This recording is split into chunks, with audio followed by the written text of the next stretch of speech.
peaks of Minnesota to the hills of Tennessee, across the plains of Texas, from sea to shining sea, from Detroit down to Houston and New York to LA, where there's pride in every American heart, and it's time we stand and say that I'm proud to be an American, where at least I know I'm free, and I won't forget the men who died, who gave that right to me, and I gladly stand up next to you and defend her still today, 'cause there ain't no doubt I love this land. God bless the USA.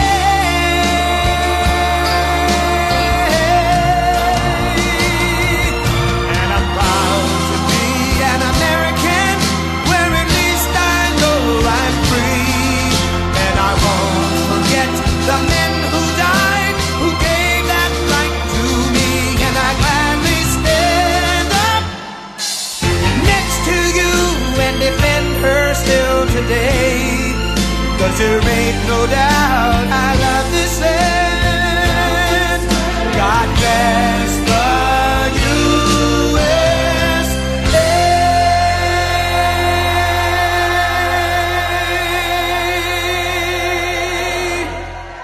Hello, everybody. Hello, Pennsylvania. We love Pennsylvania. And a very special hello to Latrobe. Oh, I love Latrobe. You know why? The home of Arnold Palmer. This was the home of my friend Arnold Palmer. And he loved Latrobe. You know, he turned out to be one of the greatest golfers in the world. He started off very, very poor. He had no money, just had a lot of talent and a lot of muscle. He was a strong guy. And his father, you know, worked at Latrobe Golf Course. And he was a laborer there. They called him in those days sod carrier. He's a very strong man. He'd carry sod. They didn't have trucks that they trucked it. They had strong people carrying it. He was the strongest of them all. And he had a son, but they had no money. And he worked at Latrobe. And they treated him good because he could do more work than anybody else. And his son started to grow up, and he realized his son was very strong like him. But he never had a chance to play golf. He had no money at all. And his son was named Arnold. And when Arnold was 4 and 5 years old, they had no money to buy a club. He couldn't buy one club, not one. And they used to go to the back of, this was all told to me by Arnold, so I have it firsthand. They used to go to the bag room where the members were, and they took out members' clubs, and they'd use the members' clubs, 2 or 3 of them at night, late at night, and he'd hit balls with his son, and he'd watch his son every move, and he realized his son had great talent. And then his son got older and stronger, and then he got stronger and stronger, and his father started saying, wow, this is really crazy, what's going on with this kid? And finally he was able to save up enough money to get him some clubs, but they weren't strong enough. Arnold was breaking them. He'd swing a regular club, and it'd break the hell out of it because he was so powerful. And they went back to the members' bags because they couldn't afford another set. And it used very stiff-shafted clubs, very strong for those of you that aren't golfers. That's for, like, good golfers with power, very stiff-shafted. And he'd get better and better. And then he went to high school, and he won all sorts of championships, one after another. He'd beat the rich kids. He'd kill them. He'd beat them so badly. He loved beating them, even though he was a nice guy, but he was tough. He was a tough cookie, Arnold. I got to know him really well. And it beat him over and over again. And then he got a set of clubs, and he got even better, and he won every championship. And he got into Wake Forest. You know that, right? Wake Forest. And he was immediately, as a freshman, the captain of the team. And there was a man named Mark McCormick. And Mark McCormick founded IMG. That's a very big, one of the biggest entertainment companies in the world today. And he wanted to be a professional golfer. He didn't go to Wake Forest. He went to another college, another school. And I won't say which because, honestly, I didn't want to look it up. It wasn't worth it. But a good golf college. And he wanted to be a pro. He's a very good golfer, very, very good. And he had the privilege of playing Arnold Palmer in a match between Wake Forest and his college. And the way he tells it, he was playing fantastically well. Mark McCormick, a very famous man, actually, founder of the biggest entertainment company. And he was playing very well, playing Arnold, and Arnold was just Arnold. He was just better than anybody else in college. And somebody shouted over to Mark McCormick, "How are you playing?" He said, "I'm playing great. Can't play better." "How are you doing?" "I'm 6 down." And he realized at the end of that match that he would never be a pro because he could never beat a guy like this. It wasn't close. He said he was longer, straighter, chipped better, putted better, and thought better. Other than that, they were very close. But he gave it up. He said, "I'm not going to be a golfer." But he went to Arnold. He said, "Arnold, you're going to be turning pro and you're going to make a lot of money." And my second choice was to start representing people that are talented.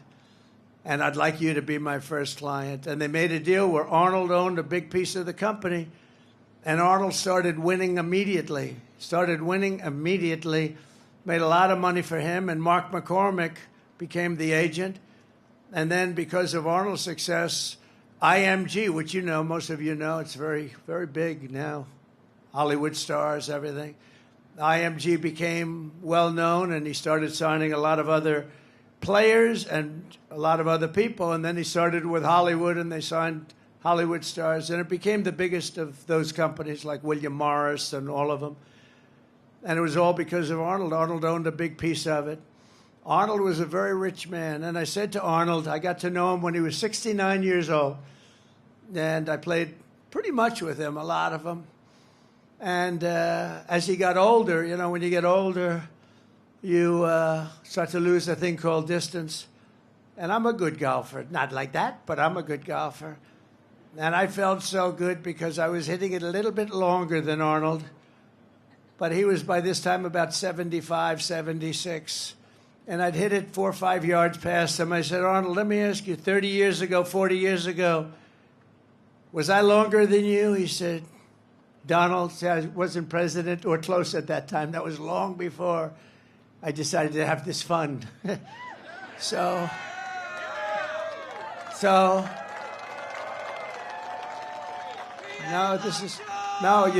you're talking about a great man. I said, "Arnold," and he was still plenty long, but I said, "Arnold, do you think I was longer than you like I am now 30, 40 years ago?" He goes, "Donald, let me tell you a little secret.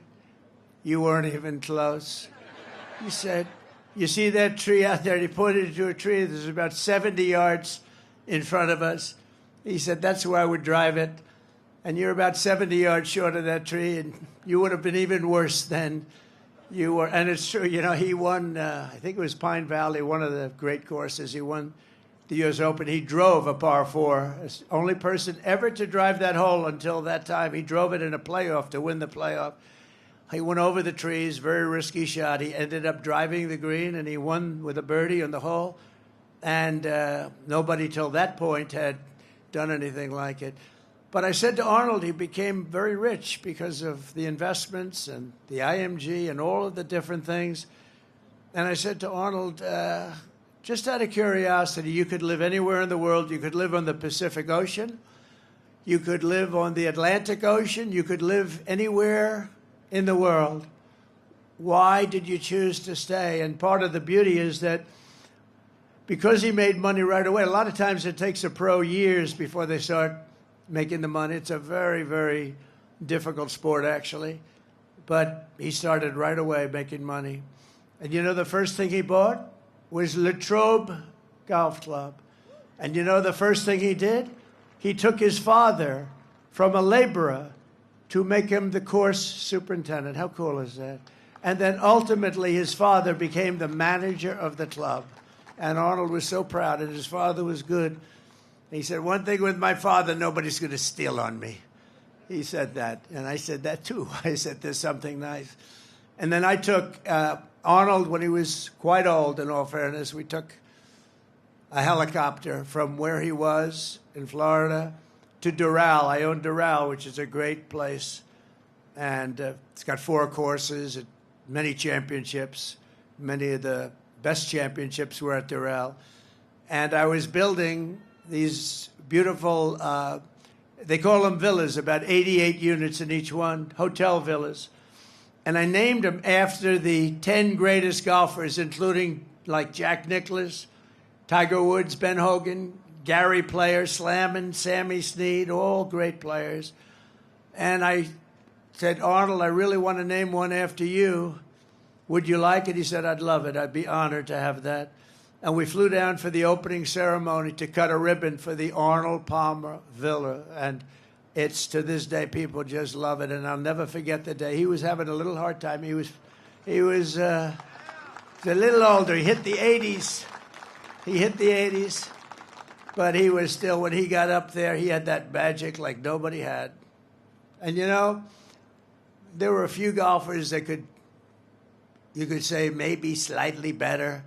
A few, not many. But there was nobody that had his magic. He was a thriller. He was unbelievable. He knew how to win, and he knew how to just do whatever it was that electrified a crowd. If I had him here right now with me, this crowd would be going absolutely crazy. They'd say, Trump, get off the stage. We want Arnold Palmer to speak. He would electrify a crowd, and he would go for shots that nobody else could do, and they were risky as hell, and sometimes it wouldn't work out, but usually it did with him. He was an incredible man. He was an incredible champion, and he came from Latrobe. And so when I said a couple of days ago, I said, where are we going to be today? They said, sir, we're going to be in Latrobe. I said, do you know what that means? No, sir. What does it mean? I said, that means Arnold Palmer. Because Arnold told me he could be, and I knew he could be. They wanted him everywhere. Just like I wanted to name a villa after him. Everybody wanted him. He could have been in any place he wanted. He said, no, this is where I want to be. This is the place I love. I mean, how good is that, right? And he died a very proud owner of this course, and he was always tinkering with it. I said, Arnold, what are you doing? He said, well, I'm moving the hole 4 yards back. I said, nobody knows the difference, Arnold. He said, I don't care. I love it. I love this place. He could not get enough of Latrobe. So, you know, I've been here before, and I've told the story before, not in this kind of detail, because, you know, you have these teleprompters. If I would read it off a teleprompter, it wouldn't be so good, right? And it would be a lot shorter. It wouldn't be as good. And I didn't want to do that. I said, when I come here, I'm going to tell them the real story of Arnold. But Arnold Palmer was all man. And I say that in all due respect to women, and I love women. But this is a guy that was all man. This man was strong and tough. And I refuse to say it, but when he took showers with the other pros, they came out of there, they said, oh, my God. That's unbelievable. I had to say it. We have women that are highly sophisticated here, but they used to look at Arnold as a bad, but he was really something special. Arnold was something special. So I just want to tell you, you're very lucky, the people that live in Latrobe, and it's an honor for me to be here because of him. And he was actually he was a great man, and I don't think there would be golf to the extent that you have it today. It probably wouldn't be that way without the great Arnold Palmer. So enjoy it, everybody. Enjoy it. And I had to tell you the shower part of it because it's true. What can I tell? We want to be honest. We want to be upfront. It's true. But I'm thrilled to be back in this incredible Commonwealth with thousands of proud, hardworking American patriots. I'd like to begin by asking a question. Are you better off now than you were 4 years ago? Now, after living through this nightmare of inflation, invasion, and humiliation. You know what the invasion is, right? Invasion by the southern border. What they've done to our country is unbelievable, allowing more than 21 million people into our country. Many of them are murderers. Many of them are drug dealers, and they're from mental institutions. He says, send them back. You're right. You come from Latrobe by any chance? Yeah, he does. But Americans are ready to be free from Kamala Harris. Do you know that whenever I use the word Harris, everybody says, who's Harris? They have no idea who Harris is. That's true. They have no idea who's Harris. But Kamala, and to reclaim the future that is rightfully yours, you're going to reclaim it. This election is a choice between whether we will have a incredible 4 more years of failure. It's such a horrible 4 years. We had a horrible, think of everything they touch turns to everything. Inflation, Afghanistan. How about Afghanistan? Most embarrassing moment in the history of it. Everything they've touched. Even now he's telling Israel, everything he said to Israel was exactly the opposite. He's the greatest, I will say this about Biden, he's the single greatest expert on foreign policy in history. You know what that means? If you did the exact opposite of what he suggested every single time, you'd go down as the greatest foreign policy president in history. If you did the exact opposite. Everything's a failure. And he's telling Bibi Netanyahu, don't do this, don't do that, don't do this. All our great congressmen are there. And don't do any of these things. And Bibi didn't listen to him. And I tell you what, they're in a much stronger position now than they were 3 months ago. That's for sure. Nobody's ever seen anything like has happened. And Bibi called me today, and he said, it's incredible what's happened. They said, it's pretty incredible. But he wouldn't listen to Biden, because if he did, they wouldn't be in this position. And she's worse than him. She's not as smart as him. And I'm not saying he's the smartest. I'm not saying he's the smartest, but she's not as smart as him. And I think maybe, you know, based on early results, maybe he'd be doing better than her. You know, we have results coming out where we actually now don't have to rely on the polls. We're doing good in the polls, but we don't have to rely on the polls. Remember, they stole the election from an American president. They stole it. I could say coup. I don't even want to call it. They just stole the election. They said, we're taking the election away. He got 14 million votes, and he won. 22 people running, 22 Democrats there running. Oh, I'm looking at my hair up there. Let's see. Oh, I don't like it. I don't like it. Excuse me, I'm going to recomb my hair. Do you mind? I'll leave the stage for 5 minutes. I'm going to recomb my hair, Mr. Future Senator. We have David down here. Mr. Future Senator, you got to get him in.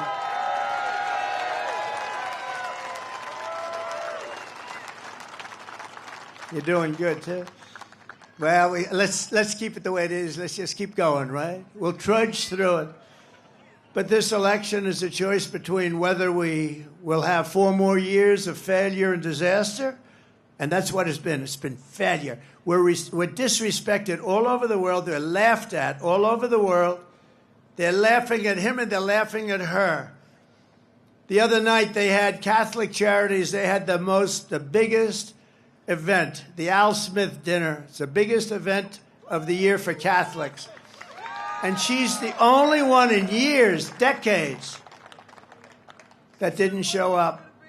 She didn't show up. She wouldn't be there. She wouldn't be there. She said no. And she ended up doing a tape that was pathetic. And it was an insult to Catholics, frankly, because she was actually sort of knocking them or knocking religion. Then she had the other event the other day where she said, you're in the wrong location, when they started talking about a certain subject, right? They were which basically was a knock on Christianity and a knock on religion, because she doesn't know what the hell she's saying. But there had been a failure, it's been a disaster, or you're going to have 4 years, and they will be the 4 greatest years in the history of our country if we make the proper decision. You got to make that decision.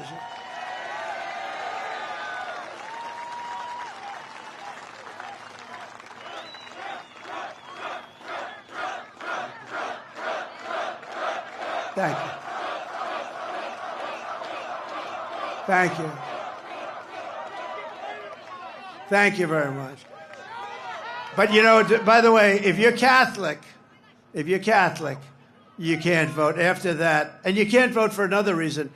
That administration has been persecuting Catholics. It's been persecuting Catholics. I don't know why. Persecuting a lot of people. Persecuting politicians. I raised my hand, but we're kicking their ass. They are bad. They are bad. They are bad. Guys going to jail. They've never done this. This has never happened.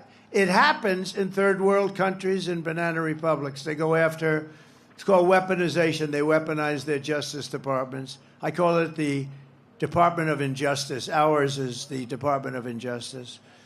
But we're doing well. We won the big case in Florida. You saw that? That was the big one. That was the big one. That was the big one. They're going to get him on that one. Oh, they're going to get him. We had a judge who was brilliant and fair and very smart. She ruled against them, very strongly against them. These are dishonest people that we're dealing with. But we won that, and we have other ones. We have them on the ropes. Remember, they were going to have me in all sorts of trouble. I'm going to be in trouble. And in the meantime, it's just weaponization of government. It made me more popular. It actually made me more popular, I think. It's crazy. Because people can see, and they're smart, and we could sometime explain it, but one after another. You had Fani, F-A-N-I, which is usually pronounced Fanny. She added a little action to it, Fani. That was a scam. They're all scams. They're all scams. It's a corrupt system, and it's a corrupt Justice Department, and it's a corrupt DA, corrupt attorney generals. They use it to get elected because you can't get elected with open borders, with transgender operations all over the place, with men playing in women's sports, with high taxes and bad schools, and no school choice. You can't get elected with all. I could go on for 10 minutes. Your vote will decide whether we give up on America or whether we save America. It's the most important election you're ever going to have. It really is.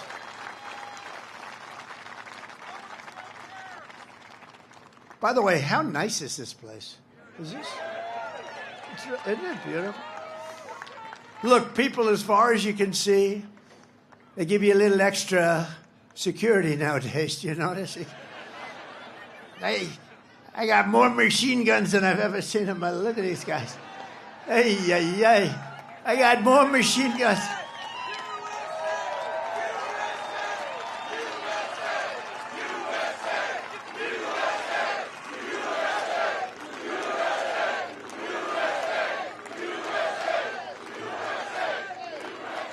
I never saw guns like that.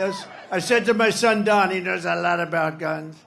And Eric knows they're great shots. They really understand. I said, what kind of a gun is that? They said, Dad, you don't even want to know. They are serious guns. We got more guys. And every one of them is like central casting, too. Holy shit. I'm looking. They look like Arnold Palmer. They look like Arnold. Can't look better than Arnold. But with your support, we'll bring back our nation's strength, dominance, prosperity, and pride. We're going to do it. This will be America's new golden age. 100 years from now, the presidential election of 2024 will be looked upon as America's greatest victory. I hope that's true. Because we've been through so much together, and the finish line is finally in sight. After 4 horrendous years, Kamala Harris can't say one thing that she'd do differently, right? You heard that. If you vote for me, I will end inflation. I will bring jobs back to our country. We'll flood our shores with companies and jobs. We'll seal our borders immediately. And we'll let people in. You know, we had the safest border in the history of our country. Hold it. Put up my favorite sign of all time. Put up my favorite graph. I have to use it. My favorite graph. So the red arrow on the bottom, that's the lowest number of illegal immigrants to come into this country. And by the way, we want people to come into the country, but they have to come in legally, just so we understand, right? She's going, yeah. We want them. We need them. We're going to need them because we're going to have so many companies come in just through adjustments in tariffs and taxes. They're going to come pouring into our country. And they're going to stay here because we're going to protect them with tariffs. The word tariff is the most beautiful word in the dictionary. More beautiful than love. More beautiful than respect. No, less beautiful than religion, though, right? I don't want to get into that argument. But the word tariff is the most beautiful word in the dictionary. Remember that. It's going to make our country rich. And our politicians were too stupid for so many years, or something else was going on. He goes crooked. That could be, because it's so simple to understand. But look at that. So that was the day I left office, that lower red arrow. That's the lowest point. And look what happened to our country after that. Look at that. And that was done by Border Patrol, which we love. Oh, by the way, Border Patrol gave us their total and complete endorsement.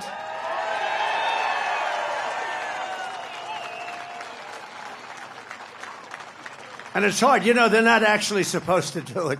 They said, well, let them take all 29,000 of us and let's see what happens to this country. No, they're not, in theory. You know, you work for the government. They couldn't help. And they said she's horrible. They said she's horrible. It wasn't just, they said, you're the greatest president in the history of our country. Some only said the greatest in our lifetime. They had a unanimous endorsement from everybody. And they said at the same time, she's the worst we've ever had by far. And now she's running. And I tell you, I think that the border, I was just saying to Byron Donald's in the plane, right, Byron? I was just saying up, Byron. What a great guy.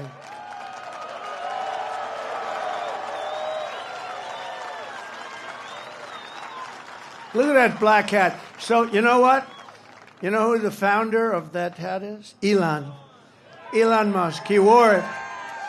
He's like the founder. And I said, you know, we sell that. I think we sell about 2 a year. Now it's the hottest hat we have. And, you know, Elon came up. Elon Musk gave us his total endorsement. How good is that, right? I mean, he's the one that landed that rocket. That rocket came in. I said, that sucker's not going to make it. I was actually on the phone talking to somebody. It was crazy. And I'm talking to this person. And I'm saying, wait a minute, something's happening. I got to just hold it. I put the phone, and it was a very important person. I'm looking at something on the screen. I'm seeing this 24-story tube come down, and it looked like it was getting, Congressman, it looked like it was getting a little bit close to the gantry or whatever the hell they call that nowadays. I said, oh, my God. And I put the phone down. Very important person, by the way. I won't tell you who. It'll be embarrassing, because I never picked up the phone again. I was sitting there for... And because I was the president, and because I'm leading, which is probably more important to him, the guy didn't hang up. He was on the phone 45, 50 minutes waiting. I just saw, oh, the phone's off the hook. Hello? Hello? He went, but I saw this thing come down, this tube, this giant tube, and I put the phone, I said, just a second. I said, I don't believe it, because I had the sound off. I turned the sound up, and it came down, and I said, it's going to crash. Don't crash. Now, I thought it was, actually, at first, I thought it was like a movie or something. I never saw this before, and I've seen it a lot. And it came down, and it was going into and then all of a sudden, you see the fire pouring out of the left side. I pushed it over. It landed perfectly, and then it was grabbed by two giant claws, and they grabbed it like Willie Mays would catch a fly ball in center field, right? That's the way it was. He was pretty good, Willie. And it came down, and I called Elon. I said, Elon, is that you? He said, that was me. I said, can anyone else do that? No. Can the United States do it? No. Can Russia do it? China do it? No. Nobody can do that. He said, they're 10 years behind. This guy is great. And he said, if Donald Trump doesn't win, it could be the end of democracy in our country. It could be the end of our country. And you know where he is today? He's in another part of the Commonwealth. Never, ever make the mistake of calling it a state, by the way. It could be career-ending. I had a friend that did that, a politician. He used to be a politician, but it shouldn't be that big a deal because a lot of people make that mistake. That's one I could understand somebody making, but we call it the Commonwealth. But Elon endorsed me. He's in another part of the Commonwealth, and he's campaigning now. And he's got a gold. He's got a gold cap. But he called it, I said, he was wearing the black hat in Butler, Pennsylvania. We had 101,000 people, Butler, honoring Corey, the firefighter. Butler, Pennsylvania, we had 101,000 people. It was unbelievable. What a night that was. And we were honoring Corey and two gentlemen who were very badly hurt. We thought they weren't going to make it. The doctors up there, they have good doctors. These are good doctors. I don't know if they call them country doctors, but whoever they are, they were good because these were two men that were not two great supporters who were not supposed to make it, and they made it, and they made it. They'll be okay. But Corey didn't make it, and we honored Corey. It was the most beautiful evening, right? We had a moment of silence, and then we had the bells of Notre Dame, right? Notre Dame playing. And then we had an opera singer who sounded just like Pavarotti. I mean, the guy was unbelievable, and he sang Ave Maria. And the whole place was crying. It was crazy. I'm looking at the audience. Some of my friends were there, almost as tough as the football players that we have. We have some of the great football players. Almost as tough. I don't know if you guys would, but they were tough cookies. And I see them crying. They're trying to be cool. You know, no, I wasn't crying. But the whole place was crying. It was amazing. It was 101,000 people. So we will regain our sovereignty, we will restore our safety, and we will unlock the magnificent destiny that is just within our reach. And I am asking you to be excited about the future of our country. Again, you're going to be excited. This is going to be the most exciting period ever. Every problem facing us can be solved, but now the fate of our nation is in your hands. It really is. I mean, if you put these lunatics in charge any longer, we can't take it any longer. They're laughed at. They're laughed at by foreign leaders. They think they can't even believe it.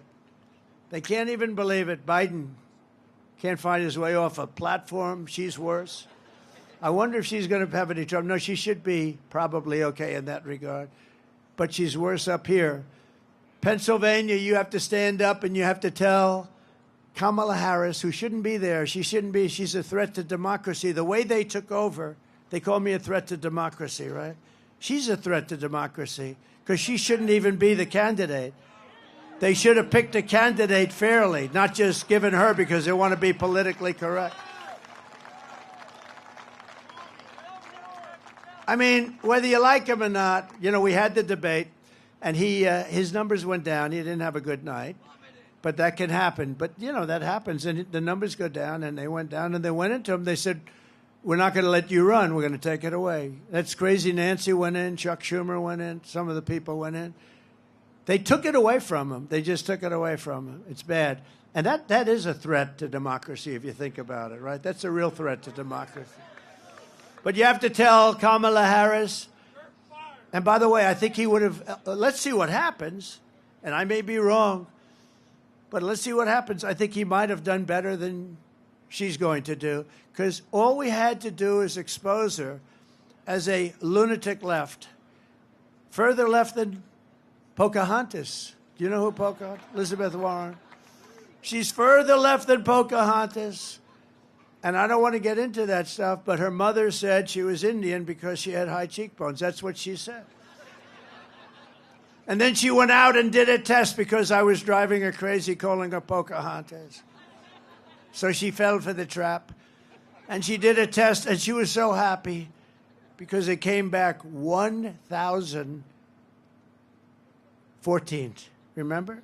1,014th. And that was it. That means I had more Indian blood in me than she had, and I have none. I have none. I'd like to have some. I would like to have some, I'd be honored. But I have more, and I have none. But she was so happy when she got, think of that, Think of that. That was what happened. That was the end of her career. You know, that was the end of her presidential run. She was leading for the president. And when she said, and you got to understand, just these are the people we're dealing with. She took that Indian heritage, and based on the fact, and this is her statement. This is not me. There's no racist anything in me, not a drop. But this is not me. Her mother told her this, that she had high cheekbones, and therefore she was part Indian. And based on that, she applied to colleges. She applied for jobs. She applied for the U.S. Senate. And everyone's forgotten that crap right now, but I never forget it. But she went out, and she had the test, and the test was ridiculous basically. And then I said that I have more than she does. And I would love to, I will tell you. But she's bad news. But she's radical left crazy. She drives people. What she does to business people is horrible. She's a horrible person. But she's radical left. And Crazy Bernie is radical left. And this one, Kamala, is further left than them. So you have to tell Kamala Harris that you've had enough, that you just can't take it anymore.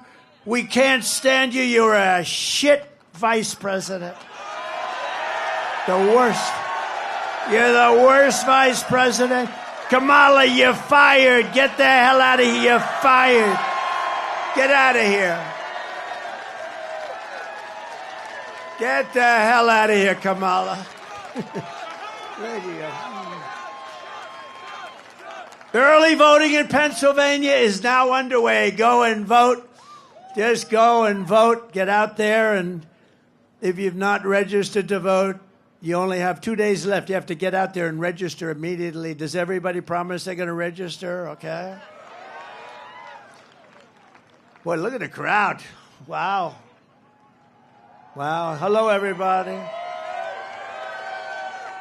How did the flyover look? Good? Cool. You know, it feels like you're very close to the ground. I said, are we okay here? You know, when it looks like okay from here, but let me tell you, when you're in that plane, that sucker feels low. I'm saying, I hope everything's working nicely on that plane. With your help, 17 days from now, we are going to win Pennsylvania. We're going to defeat Kamala Harris, and we are going to make America great again. Right? Right?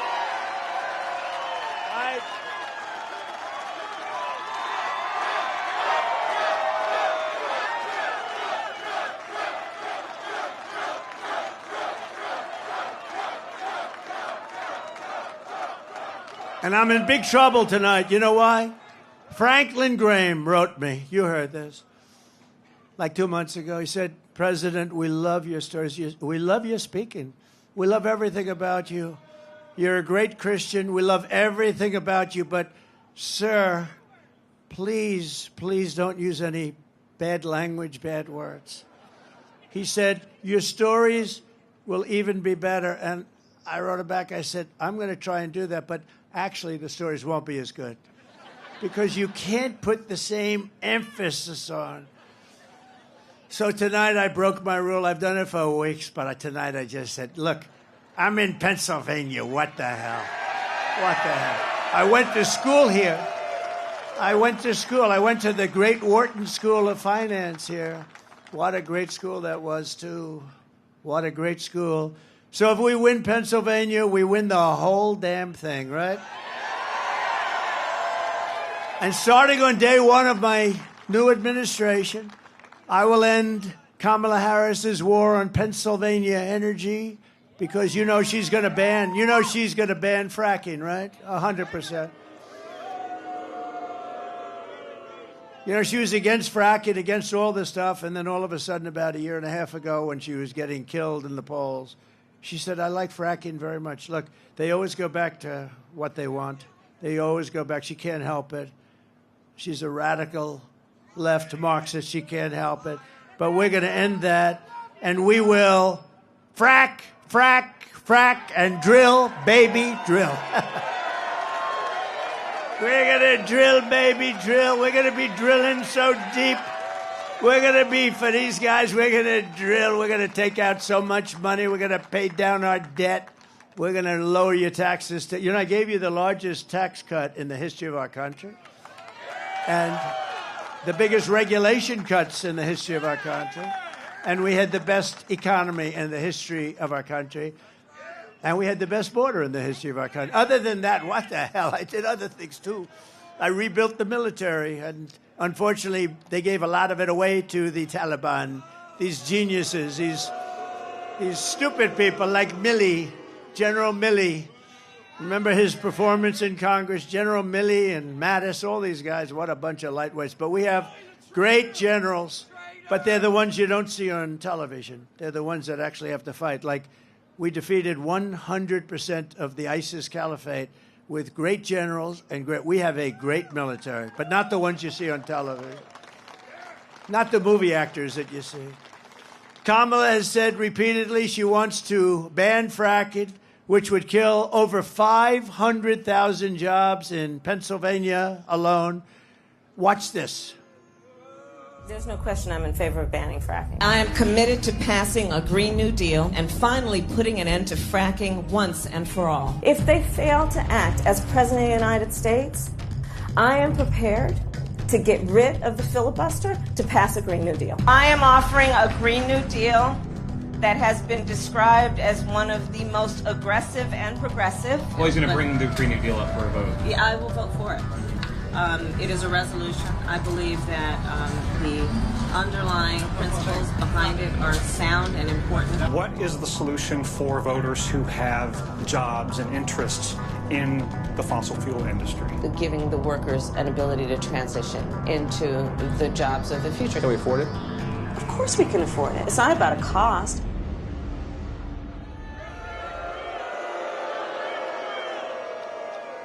So when she does that, that's the end of Pennsylvania as we know it. It's the most important, not only from the standpoint of $500,000 jobs. It's 500,000 jobs.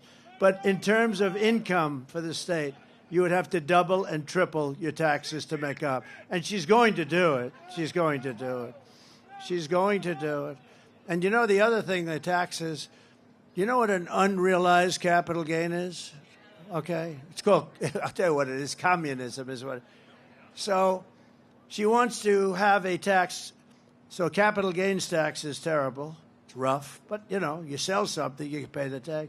She wants an unrealized capital gain every year so that if something goes up in value, now you have to go out. It'll be a great business for appraisers and for lawyers and for accountants. Other than that, it's a disaster. She wants an unrealized, and she refuses to say that, no, we're not going to do that. No, she refuses. Think of it. It's an unrealized gain she wants to. So she wants to tax an unrealized gain. This woman is crazy. I will terminate the Green New scam immediately. It's the greatest scam in history. I will stop the energy price hikes. I will rescind the natural gas export ban, which is killing your state, by the way. And we will have energy independence. We were energy independent 4 years ago. Think of it. Energy independent. We're still going to be energy dominant. And I will cut your energy and electricity prices in half within 12 months of taking office. 50%. We have it. It's under our feet. We don't have to get it from Venezuela. We get it from Venezuela. It's not even the whole thing's not believable. For most of American history, Pennsylvania was the commercial and industrial powerhouse of the United States. But year after year, globalist, radical left politicians and incompetents like Kamala Harris have waged a war on your Commonwealth. They've annihilated your steel mills, decimated your coal jobs, assaulted your oil and gas jobs, and sold off your manufacturing jobs to China and foreign nations all over the world. Under the Trump administration, we are going to take back what is ours. We will end the looting and pillaging of Pennsylvania and many other states all over our country. We will bring back our manufacturing jobs, our energy jobs, our coal jobs, our steel jobs, and our dreams. And it's all very simple. Starting in January, we will give our companies the lowest taxes, the lowest energy costs, the lowest regulatory burdens, and free access to the best and biggest market anywhere on the planet, but only if they make their products right here in America. If they don't, they have to pay a higher tax. And only if they hire American workers for the job, and they will. They'll all be coming. They'll be pouring in. If these companies don't make their product here, then they will pay a tariff when they send their products into the United States for the privilege of competing with our workers and our cherished companies. We're going to protect our workers and our companies. It's all very simple. We don't do any of this now. I was going to do it, and then COVID came, and I said, we got to fight that one. We did a great job with that. I got great credit for the economy, for the military. We were in no wars. Think of it. I started no wars. Everybody thought I'd be like in a war. I'll be in a war in 2 days. No, it didn't work out. My personality stopped wars. Stopped wars. It stopped wars in countries that we weren't even involved. I was able to stop wars with other countries that we weren't even that involved with just by making a couple of phone calls. I saved a lot of lives. We will call this policy the Build It in America plan, because when foreign leaders and CEOs call me up to complain about our tariffs, my answer will be very simple to them. Build it in America. Build it in Pennsylvania. We're going to build a lot. We're going to have all those hulks that you have all over the place, the big empty hulks that we have all over our country. They're going to be loaded up with companies. They'll probably be, honestly, they'll be ripped down, and you'll see modern buildings built, modern manufacturing built. The centerpiece of this plan will be a 15% made-in-America corporate tax rate, cutting the tax from 21% to 15%, but again, only for those who make their product in the USA. And remember, I got it down to 21. Everyone said it would be impossible to get approved by Congress. I got it approved by Congress, but I got it down to 21. It was close to 40%. I got it down to 21%. Nobody thought that was possible. Now, I'm taking it from 21% down to 15%. The companies are going to roar in because 21% is very competitive. 15% is really, it's amazing. I mean, companies are going to want to be here, but they have to be protected from other companies coming in from the outside and raiding the jobs, the products, and that's what we're doing with the tariffs. And for those companies who don't make their product in America, they will be forced to pay a very stiff tariff, and we will make it and take it. Hundreds of billions of dollars are going to come in through tariff dollars to benefit American citizens, and we're going to pay off debt and reduce your taxes still further. Again, I gave you the biggest tax cut in history. We'll be able to do it still further. And remember this, for decades, nobody paid, China never paid 1 penny, not 1 penny to us until I came along. They paid hundreds of billions of dollars in tariffs and taxes under me, under Bush, under Obama. They never paid. They never paid anything, nothing, not a dime. Hundreds of billions of dollars they paid. And that's just the beginning. We're a rich country, but we don't know how to be rich. We just don't know how to be, but we're going to be rich, and we're going to be richer than ever before. We're going to take care of ourselves. It's going to be America first. It's also going to be we'll help the world. We want to help the world. But it's time that we take care of ourselves. We owe $36 trillion. We're going to take care of ourselves first.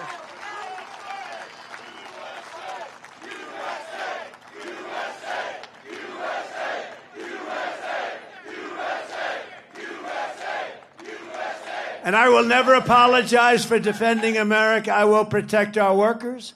I will protect our jobs. I will protect our borders. I will protect our families. And I will protect the birthright of our children to live in the richest and most powerful nation on the face of the earth. And I will also protect our steel industry. If you guys remember, we were going to lose our steel. We had the worst policy on steel. China was coming in and others dumping steel onto our shores. And we would have had no steel industry left. And I put a big tariff on all steel coming in. It was not good steel either. It was what we call dirty steel. It's bad steel, bad structurally, very dangerous actually. but they were dumping steel into our country, destroying our steel mills. And I put a big tariff, and it all stopped when I did that. It all stopped. And we took in hundreds of billions of dollars, and it all stopped. And, you know, we slashed foreign steel export. All these exports that were pouring in, they stopped to the level of about 25%. Nobody could believe it. And I hadn't even started yet. We were just getting ready. We were going to make this country richer than it had ever been before. You know, in the 1890s and 1880s, our country was actually the richest it ever was. They had to form committees to determine how are we going to spend this vast wealth. We had so much wealth, relatively speaking, so much wealth, more than anybody by far. And they formed up blue ribbon committees. How are we going to spend the money? We don't know how to spend it. Wouldn't that be a nice problem to have? And it was all a tariff country. We were a tariff country. And McKinley was president. William McKinley was actually a great president, was assassinated, by the way. He was assassinated. You know, being president is a very dangerous profession. If you're an auto racer, you know how many people die? About 1/10%. If you're a bull rider, that's dangerous. That's more dangerous than playing in the NFL, right, fellas? What do you think? I think it's a little more, I don't know, it's pretty dangerous. We got a couple of big deals over here at the end. But I think that bull riding stuff, that looks bad. 1/10%, about the same as the auto racing. If you're president, take a look. It's about 5%, 6%. That's a lot better. But it's only good if you want to do one thing. You want to make your country strong and wonderful and great, and that's what I'm doing. But it is a dangerous profession, and we can't let it be a dangerous profession. We have to have better everything. We have to have better respect from countries that look at us, because we have to let them know. I'm still waiting for Biden to say, if you do anything to this guy that I hate Trump, but if you do anything to him, we're going to blow your country to pieces, and then you wouldn't need all this glass up here. You wouldn't need all the glass. And other presidents have said that. And even if it's your opponent, and even if it's somebody that helped them force you out of an election, which I didn't want to do, but you got to do that regardless, opponent or no opponent. You got to let a country know that you're going to play around, we're going to blow you to pieces, and then everything will stop. It'll be amazing. But today I'm honored to receive the endorsement of 3 union locals representing U.S. Steel, Mon Valley. And if they want, I'd like to call them up to the stage, including union leaders Brian Pavlak and Richard TK and Jason Zugais. Would you come on up here, fellas?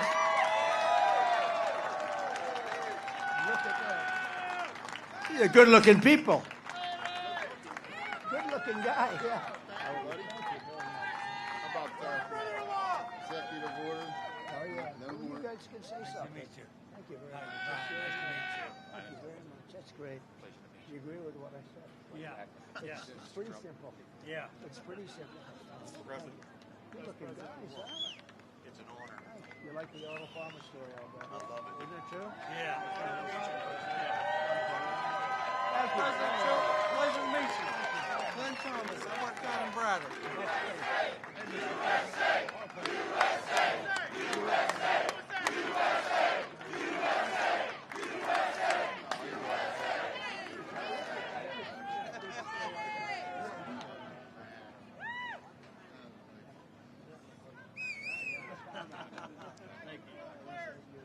Yes, you did. That's why we're here, buddy. Hey, we got back up. Would somebody like to say something? Yeah. Please, go ahead. Brian started our movement, President Trump. Good. It's an honor to be on stage with you. All the steel workers here, honor to be on stage with you. I was up to Butler Rally when they started to assassinate you. And I knew after that I had to do what I had to do. So the president that saved the steel industry with tariffs, you saved it with tariffs. Thank you. And you're my hero, and you're the greatest president ever. We love you. We love you. So, steel workers for Trump and the rank and file Mon Valley Works want to endorse you. We want to give you a hard hat.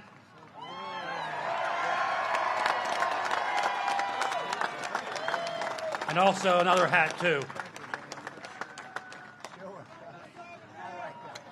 Well, thank you, President Trump. Thank you. Yes. Thank you, everybody. It's such an honor. It's my honor. Thank you very much. Don't make a lot of money. We want that no tax on overtime. Yeah, you We are. want that no Yeah. No tax on overtime. That's a good one. Yeah. That's a good one. You know, the steelworkers work a lot of You overtime. never even heard about that, right? No, tax. no. No child support on overtime. That's another one. You think they're a good? I want you to put the hard hat on. No child support on overtime. Can we get a picture with you? Yeah, let's go. Come on. Let's do it real fast, fellas. They want you to put the hard hat on. Put the hard hat on over in front of it.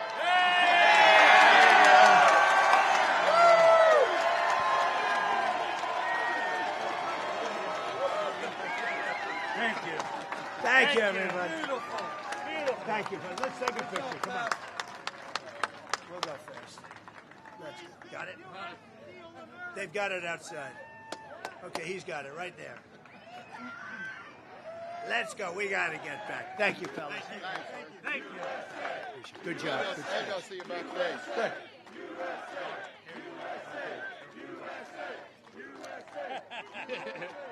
That's so awesome. Thank you. Thank you. Thank you, fellas. Thank you. Thank you very much. That's a lot of strength up here. A lot of great people, actually. I'm also thank you very much. Have a good time, fellas. Thank you. Save our Thank you very much. Thank you very much. They said you did stay. We really did. We saved the steel industry in this country. Now we're going to make it really powerful again, along with autos. Great guys, great people. Those are great people.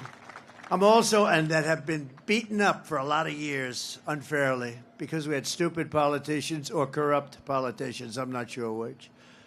I'm also honored to have the overwhelming endorsement of the rank and file membership of the Teamsters. That never happened before.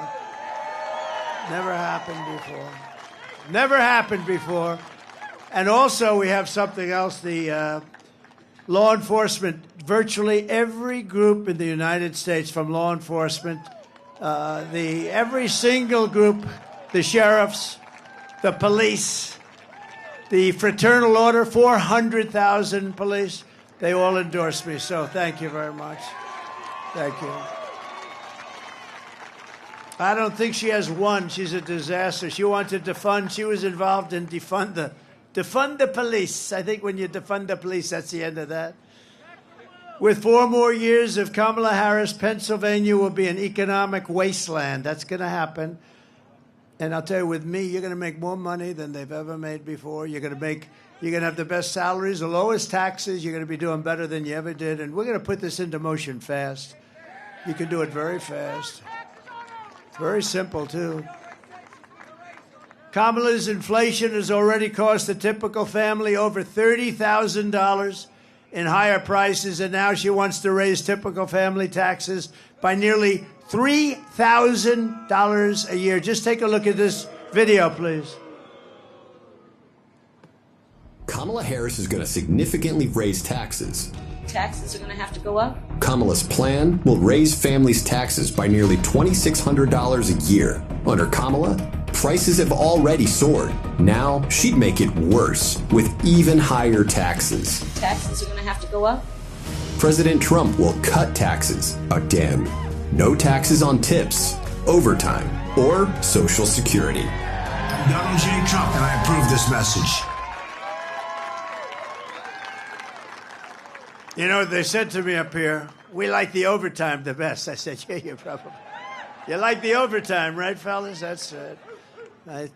I figured you had something. That's right. You're not worried about the tips. You like that overtime, right? But a lot of people like the tips. And if you're a senior, you know what you like. You want the Social Security, no tax on Social Security. Think of it. No tax. No tax on Social Security benefits for our seniors. And they deserve it because, you know what? Inflation with their fixed income, mostly fixed income, Inflation has absolutely destroyed our seniors and other people that are on fixed income. So I will also make interest on car loans fully tax deductible. That's a big deal. You know, they said one of the top guys on Wall Street called up and he said, you know, we have an incredible situation here. Where did you come up with that? It's like the paperclip. I said it the other day. Like 125 years ago, some guy took some steel and he bent it around a little bit. He came up with a paperclip, and other people looked at it. He made a lot of money, very rich man. And they said, why the hell didn't we think of it? You know, the one having to do with the deductibility of car loans, so simple. And the top guys on Wall Street, real geniuses, they called up, they said, how did you think of that? It's so simple. But, you know, to have the American dream, you want to have a car. And this will make, and I think this is going to be fantastic for Detroit and South Carolina and Tennessee and all of the areas that that produce cars. One thing I have to say also, we have in Mexico, and I've been talking about it for the last year and a half, China is getting ready to build massive car plants, massive, which would wipe out Michigan, would hurt you, but would wipe out Michigan. Detroit would be gone. And they're the biggest plants in the world. I have a friend that does that. He builds plants. He doesn't do anything else. All he wants to do is build plants. And I called him up a year ago, a little more than that. I said, I want to see a plant. I want to go see a plant. You think Biden calls people up and says, I'd like to see a plant? I don't think so. He wants to just go. He wants to go to sleep. And she wants to do other things. We don't know what they are. We'll find out, unfortunately. No, but I said, I want to see a plant. He said, well, I can't really take you to the U.S. because we're not building the good ones. But the big ones are being built in Mexico. I said, what do you mean Mexico? They're being built by China. And they're the biggest in the world, actually. And one plant will be doing more than all of Michigan. So I said, this is not good. And then they think they're going to take the cars, build them, and sell them over to the United States or go around a little horn and sell them to the United States and destroy our automobile. And it would destroy.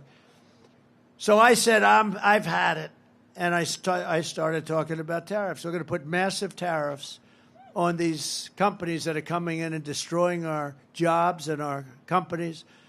And so I went very public with it for the last 4 months about tariffs. I love tariffs. I love tariffs, what they can do for your income and protection, and even third-party things you can do just by the threat of tariffs, because we're the pot of gold. We won't be the pot of gold long if we don't do something. So I was making a speech the other day in Detroit at the Economic Club, which is a great place, beautiful, and talking about cars. And I saw the man that is the great car factory builder who I know, John. I won't give his full name, but John. And I saw him. And I said, could I see you after the speech? I made the speech. I went to see him.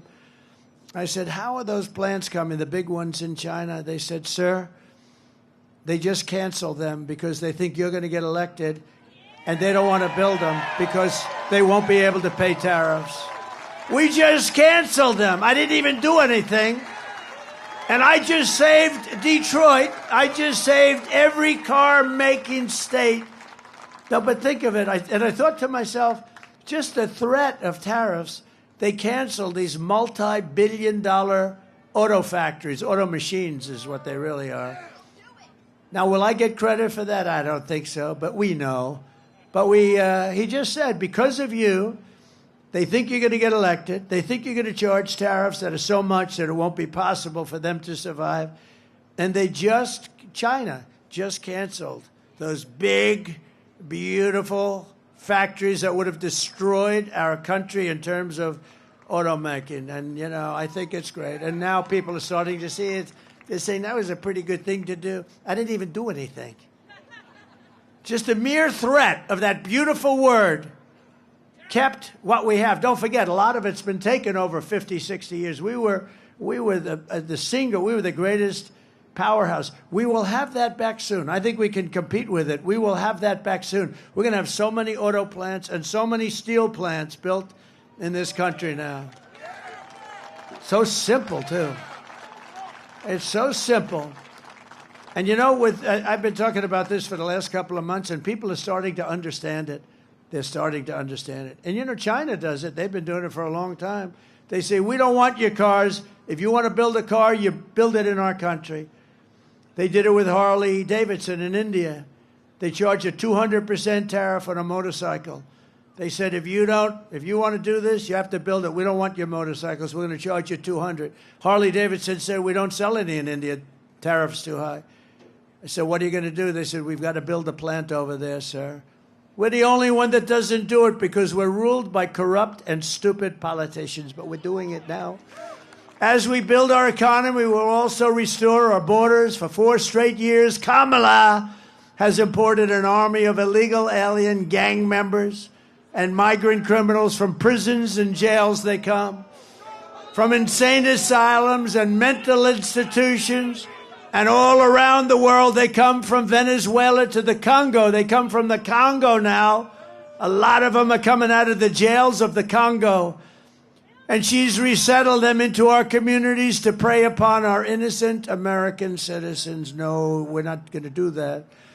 When I win on November 5th, the migrant invasion ends and the restoration of our country begins. We're not going to have it.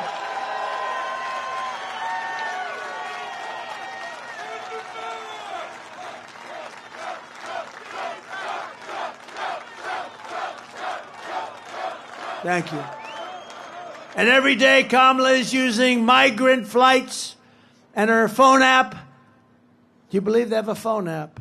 For the criminal cartels to call up, hello, this is Jose Rodriguez. I'd like to know, where do I dispose of my illegal migrants? And they tell you where to drop them. Can you believe it? The only thing worse are the flights. They have planes flying over our border, big, beautiful Boeing 727s, 737s, and just like that beautiful plane over there, is it a pretty plane?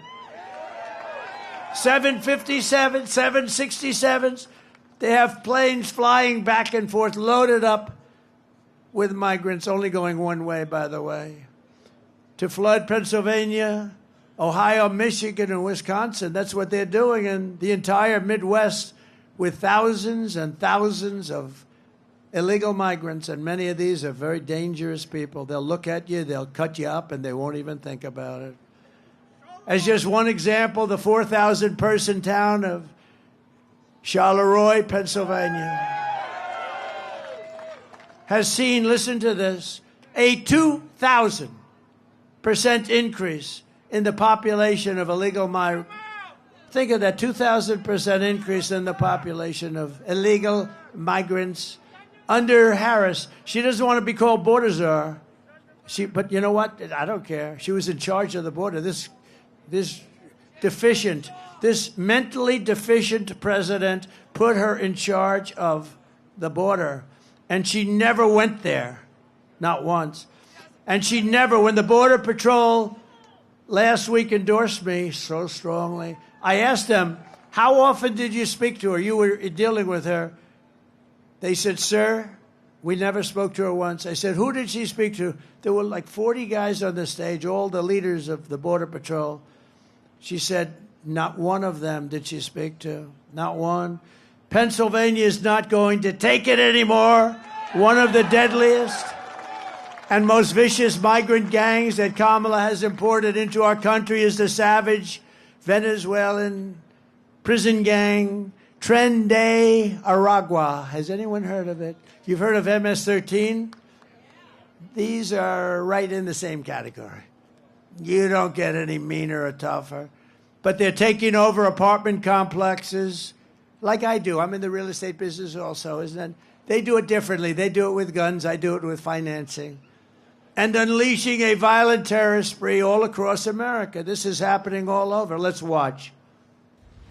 Open borders, deadly consequences. Border crisis. Record high crossings are putting a strain on cities across America. It is a full-blown invasion. Armed Venezuelan gang members storming an apartment complex in Aurora, Colorado. When people talk about migrant crime, this is what they're talking about. Biden and Harris had created a program to bring them in under humanitarian parole. I am in favor of saying that we're not going to treat people who are undocumented across the border as criminals. More than 13,000 illegal immigrants convicted of murder have been released into the United States. My 20-year-old daughter, Kayla Hamilton, was murdered in her own room. Kayla's murderer was apprehended by Border Patrol crossing illegally into the U.S. Kayla's murderer had been improperly released into the United States. Abolish ICE.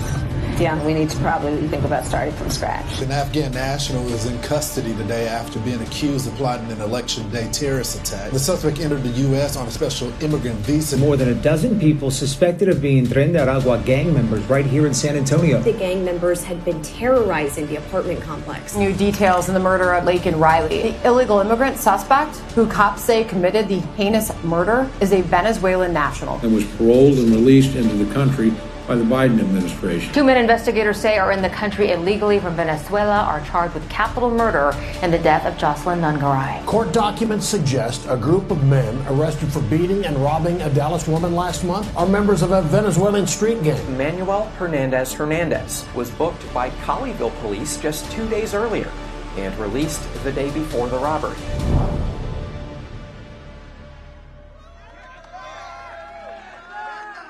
And it's that way all over America. And I say it's a much bigger, the polls are saying that the biggest problem is inflation and the economy. I say that's a bigger problem. I'd move inflation and the economy to number 2. That is a bigger problem because that's destroying the fabric of our country. The United States is now an occupied country. But November 5th, 2024 will be Liberation Day in America. It's going to be Liberation Day. Under Kamala Harris, 13,099 illegal alien convicted murderers are on the loose right now in the United States of America. Can you believe it? Just this week, 2 illegal alien members of the same savage Venezuelan gang were arrested in New York for robbing, shooting, and murdering a 59-year-old man in a Connecticut hotel. One of these illegal alien monsters was a gotaway. Do you know what that is? These are the illegal gotaways. And the other was caught but then released into our country by Kamala Harris and her horrible, horrible, free, open borders. Immediately upon taking the oath of office, I will launch the largest deportation program in American history. We have no choice. I don't want to do it. The record right now is Dwight Eisenhower, a moderate president that couldn't stand, he just couldn't stand what was happening with the border. Many years ago, Dwight Eisenhower, General Eisenhower, he's a good president, but he was a moderate person, but he has every record. He just couldn't stand watching the borders be crossed by people that weren't citizens of our country. I will rescue every town across America that has been invaded and conquered, and we will put these vicious and bloodthirsty criminals in a jail or kick them out of our country immediately. They will get sent back to where they came from. We have no choice. And to expedite removals of Tren de Aragua and other savage gangs, I will invoke the Alien Enemies Act of 1798. Can you believe that? We couldn't have an act like that now because now everything's woke, We have woke generals like Milley and Mattis. We have woke people. They don't do things like this. So we had to go back to 1798 when we had real people running our country.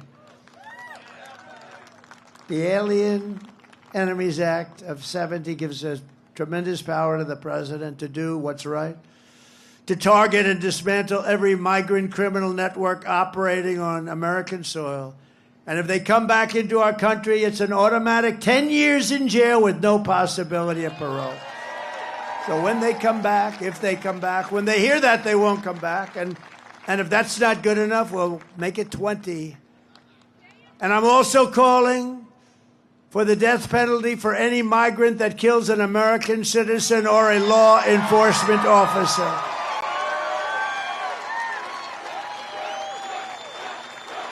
Right?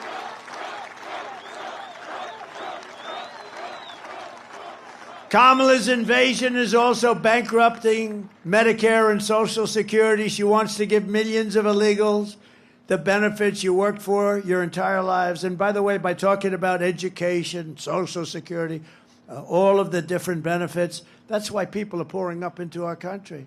If you say you're not going to get it, they won't come. They're coming because we say, come on up, like that idiot governor from California, Gavin Newsom. Gavin Newsom. Did you see the other day he signed a bill that you are not even allowed to ask a person whether or not they have voter ID? If you ask them, it's a criminal penalty. If you say, sir, I'd like to see your voter ID, they want to put you in jail for saying that. We're not going to stand. I'm going to get that thing overturned so fast. He just signed the bill. Because we want, ultimately, one-day voting.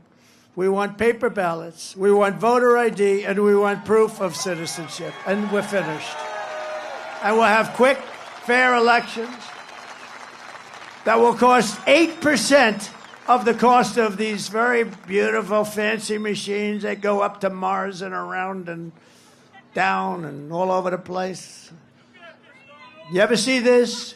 Where the machines, we spend all this money on machines, and then they announce, we expect to have the results like 7 days after the election.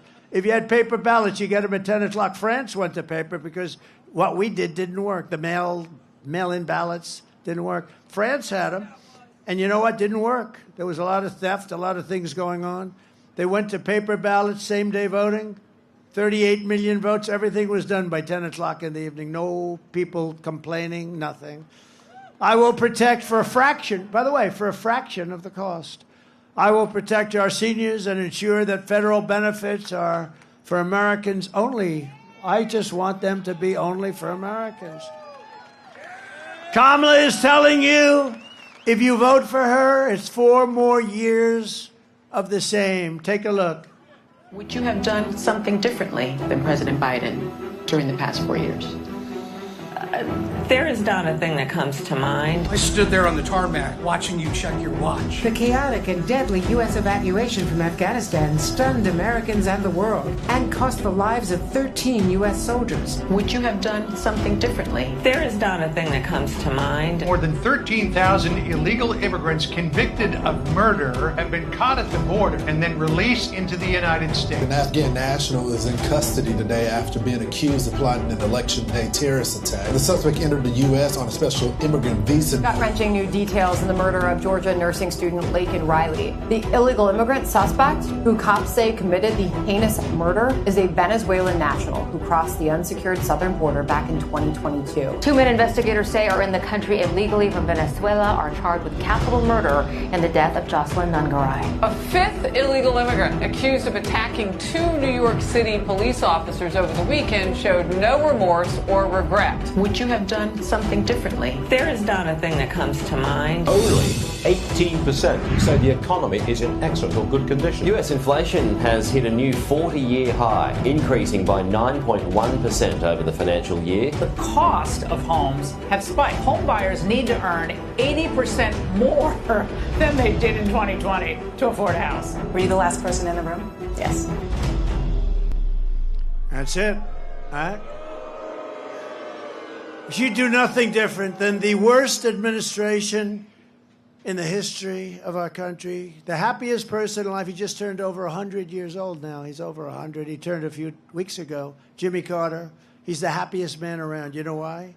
Because he looks brilliant compared to this administration. The Carter administration is brilliant compared to these people. He didn't destroy our country at the border. Pennsylvania, if you want to end this disaster, you must get out and vote. You have to go and vote. Get everybody you can.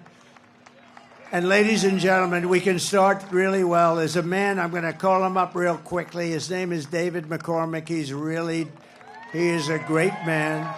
Been successful at everything. He's smart. He's tough. Everything he did turned out to be great, and I think this is going to be just a start. Vote for him for the Senate. Your particular senator right now is a total stiff. Thank you. Who says he's my best friend? He just announced he's for me with tariffs. I don't know the gentleman. This is the guy that's going to do it. David McCormick. Thank you, sir. Thank you, Mr. President. Well, Mr. President, it all comes down to Pennsylvania. It all comes down to the Keystone State. We've got to put you back in the White House so we can have strength and common sense policies and fight back on this crazy liberal agenda, the weakness of Kamala Harris that is taking us over the cliff. So we're with you, Mr. President, 100%. We're going to fight for you, but we also got to get a majority in the Senate so we can put those common sense policies in place, and that's why we got to retire Bob Casey, 30-year career politician. He's weak, and he's voted 100% with the crazy liberal agenda of Biden-Harris. We got to send Bob Casey home. And, Mr. President, first time today, I just heard this an hour or two ago. Good news. First public poll that says McCormick's in the lead over Casey. We're going to win this. But we need to fight for the next 17 days. No sleep. Take our country back. Thank you, Mr. President.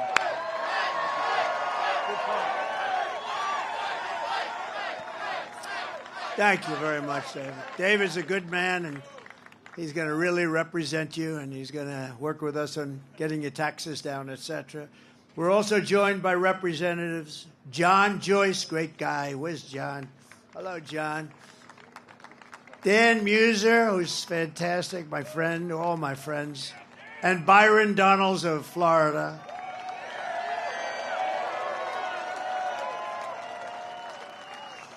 And also, I tell you, if you're a football fan, these guys are good. I guess they're going to the game a little bit later or something. Are you going to the game? Are you going, or are you going to watch it on television? Former NFL stars, Antonio Brown. Oh, he was our good player. He was a good player. And Le'Veon Bell, really good players. And Mike Wallace. Come on up, fellas. Come on up.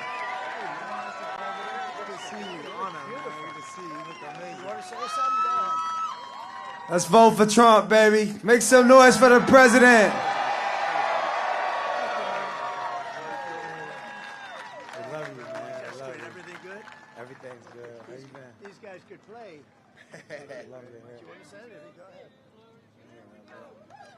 Let's go, Trump. You already know. Vote Trump. Let's go. Here we go, Steelers. Here we go, Steelers. I'll see you tomorrow at the game. Good. Thank you so much. I'll be going with you at the game. Thank you. They look good. We're also deeply honored to be joined by Gold Star family members of the service members, several of them who gave their lives in Afghanistan. So horrible. So horrible that this had to happen. They're friends of mine. Many of the families are friends of mine. I've gotten to know them over this, and it's just horrible. Should have never happened, would have never happened. Corporal Hunter Lopez and his family is here. We're honoring these people. Corporal Humberto Sanchez. Staff Sergeant Taylor Hoover. Sergeant Nicole G. And Corporal Kareem Nikui.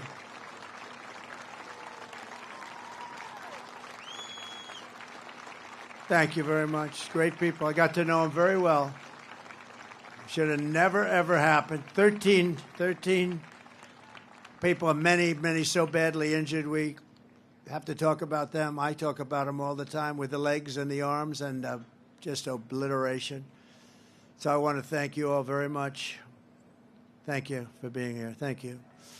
I also want to thank Elon Musk, because when I called him on North Carolina and Georgia, as you know, they had almost no, especially in North Carolina, they had no communication. The lines were all down a few weeks ago with the hurricane, Helene. And I called Elon. They said, "Do you know Elon Musk?" I said, "I happen to know him. What do you want?" "We need Starlink." I said, "What is Starlink? Tell me, please. Give me a lesson. Tell me." And they told me it's basically great communication and up to a satellite and back. And they said, "We just have to have it. We can't get it because it's very hard to get."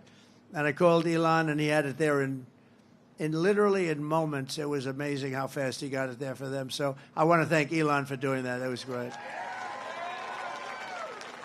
people of North Carolina. So we're working very hard for Pennsylvania, but in breaking news, it was just announced that the highly respected Florida judge who is overseeing our case against the Pulitzer Prize Board for awarding their once highly respected prizes to the failing New York Times and the Washington Post. These are really fake news papers. We call them fake news papers, but they're fake news Russia stories. They got the Pulitzer Prize for Russia. It turned out to be a fake story. So I figured, what the hell, on your behalf, I'd sue their ass off. And he's ordered Discovery to move full speed ahead. He wants it to go. That means that we will be able to learn the full scale of their lies, deceit, and wrongdoing, and we'll hold these radical lunatics accountable for the lying that they've done to the American people. What they've done is incredible. Think of it. They got the Pulitzer Prize for their great reporting on Russia, and then it turned out to be a hoax, and now everybody knows it. So I want them to return those Pulitzer Prizes, and I think lots of damages should be awarded to a lot of different people.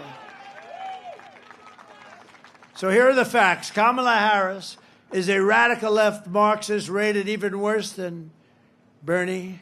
She destroyed our economy. She was an original creator of defund the police. And anybody who wants to defund it cannot be president of the United States. We cherish our police. And we're going to give them back their respect and their dignity and let them do the job. And crime will fall. Kamala Harris vowed to abolish ICE. These are tough people. I know a lot of tough people right in this first few rows. They're not tough like these guys. As California Attorney General, she redefined child sex trafficking, assault with a deadly weapon, and rape of an unconscious person as totally nonviolent crimes. She pledged to confiscate your guns and endorsed a total ban on handgun ownership.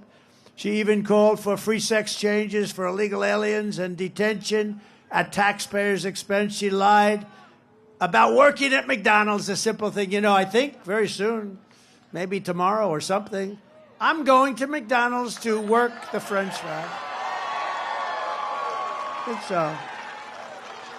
I think I'm doing it tomorrow. And I think it's in a place in Pennsylvania, and I'm going to stand over that French fry. You know, she lied about her. You know, it's a very basic thing to say. They'll say, oh, look at all that press. That's a lot of press. But they're going to say, oh, it's so basic. It is basic. But the basic is easier to understand. She said, as part of a resume, for years, I worked at McDonald's, you know. It's probably tough. But she never worked there. It turned out to be a hoax. So on top of all of this, Kamala turned on our military and wants to make them woke. Take a look at our real military. Just take a look at it.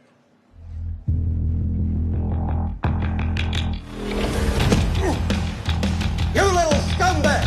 I got your name! I got your ass! You will not laugh! You will not cry!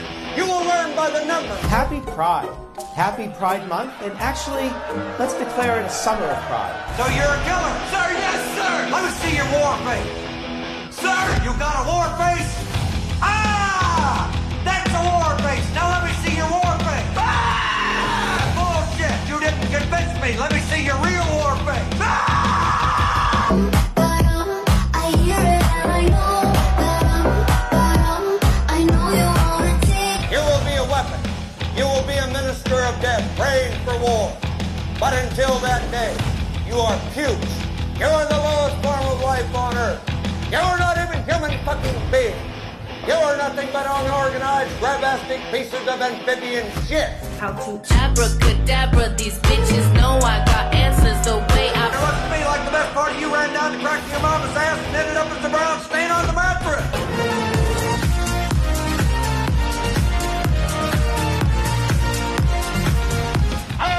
Working for Uncle Sam. I love working for Uncle Sam. Let me know just who I am. Let me know just who I am. 1, 2, 3, 4, United States Marine Corps. 1, 2, 3, 4, United States Marine That wasn't exactly woke. So in conclusion, and thank you for being here, everybody. This is beautiful. We'll get you out real fast. We're going to get you to go watch that game tonight, right? We really do appreciate this kind of crowd and love. The love that we've had is incredible. But with your vote this November, we are going to fire Kamala Harris. We are going to save America. We're going to rebuild our nation for citizens of every race, religion, color, and creed. With your support, we will teach our children to love our country, honor our history, and to always respect our great American flag.